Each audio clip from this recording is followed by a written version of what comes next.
En julio de 2007, el templo de Kukulcán en Chichén Itzá fue declarado una de las 7 maravillas del mundo moderno y desde 1988, la zona arqueológica está inscrita en la lista del Patrimonio Cultural de la Humanidad por la UNESCO.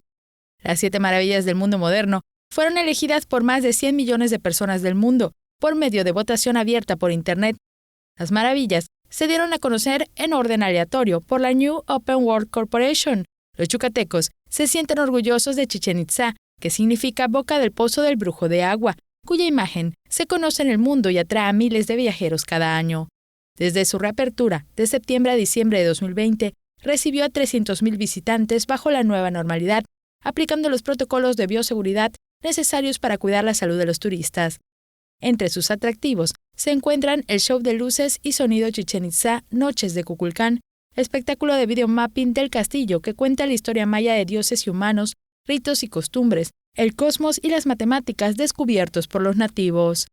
En el mundo se conoce como el equinoccio en el templo de Kukulcán, cuando los rayos del sol descienden y recorren las escalinatas para iluminar el cuerpo de imponente víbora, cuya enorme cabeza de piedra reposa al nivel del piso con las fauces abiertas.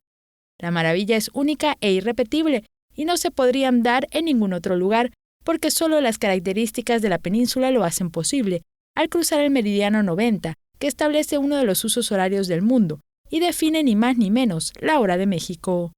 Teleyucatán te informa. Teleyucatán te informa, lunes a viernes, 8 de la noche. Síguenos.